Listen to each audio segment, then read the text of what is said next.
When he was in college, my son Carl was invited to present at the American Theater Festival at the Kennedy Center in Washington, D.C. It was quite a prestigious honor.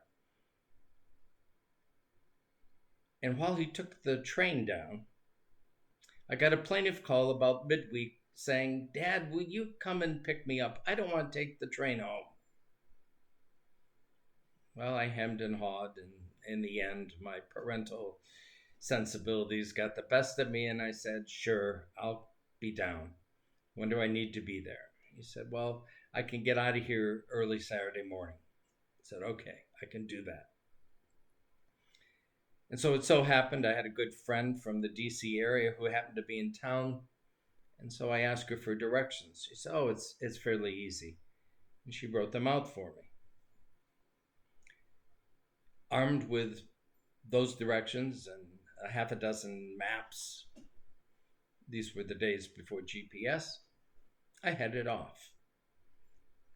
And after a stopover at a seedy motel in Frederick, Maryland, and that's a story for another time, I headed to DC.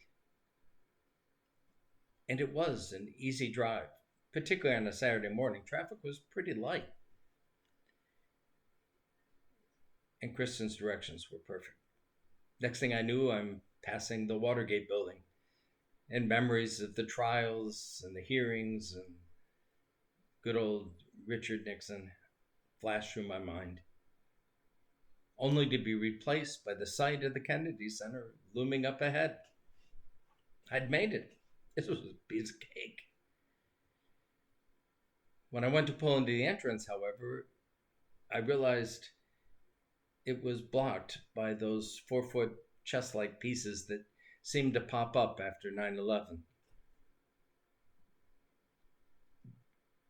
I drove further, figuring there must be another entrance. And before I knew it, I was crossing a bridge and found myself on the other side of the river where I got started from. And so I looped around and made the pass again, past the Watergate building, Kennedy Center, past the blocked entrance. I figured there must have been another entrance somewhere along the way that I just missed.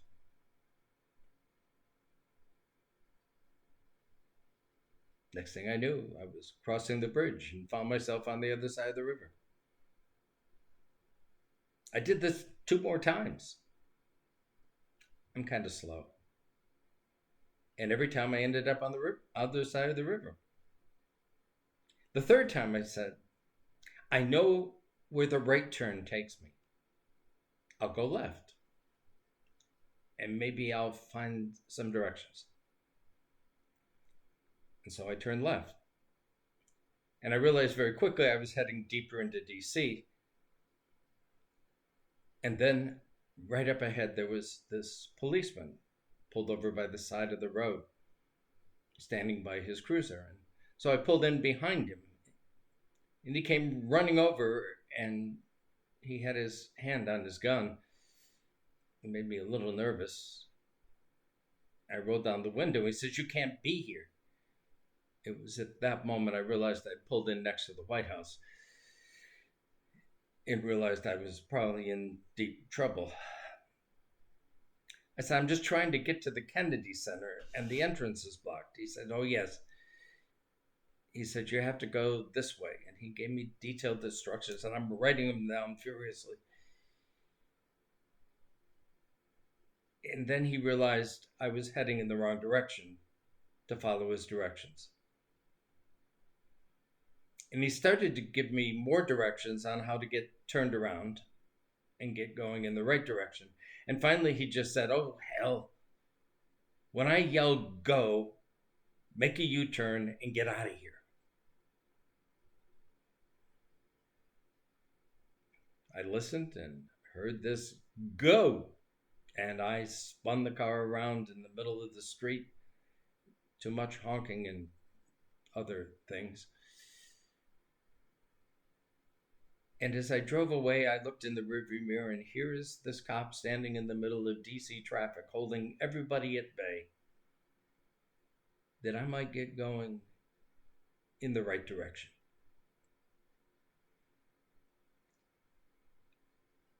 As the years have passed since that day, I realized that John the Baptist functions much like that DC cop in the biblical narrative. The trajectory of Israel's religious life, from the Exodus to the exile, had been one determined by the law, the Torah. Keeping the law was how one kept right with God, and it had not proven terribly successful. And what John's presence does is bring the nation to a standstill,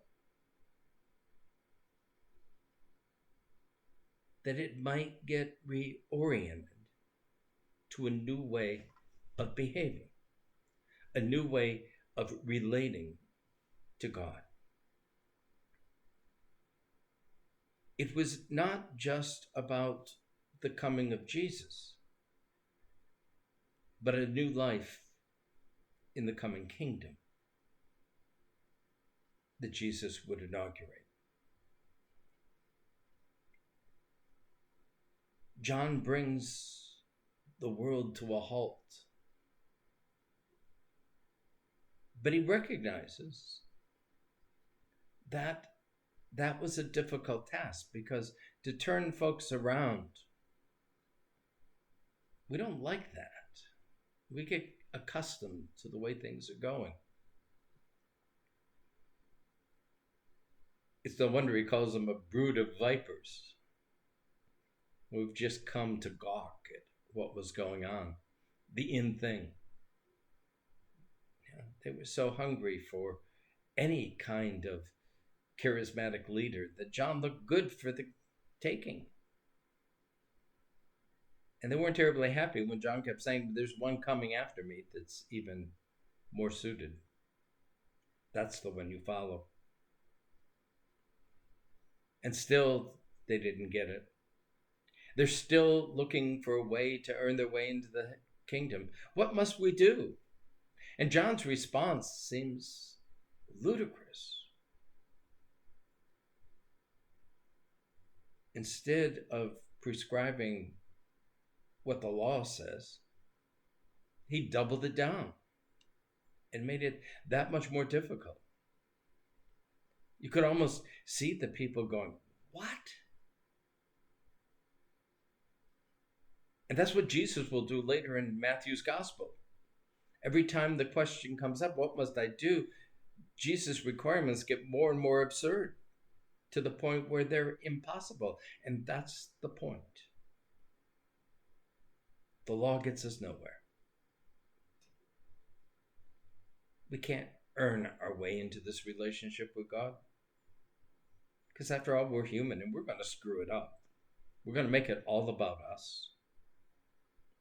And we do it time and time again.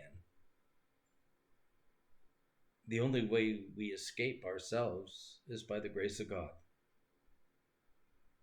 who reestablishes a relationship with us and all humanity in the death and resurrection of Christ as a free gift, that we might have life.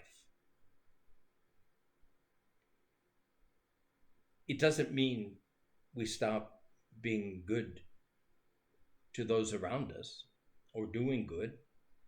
In fact, it drives us to do good, because we realize we've been given a gift.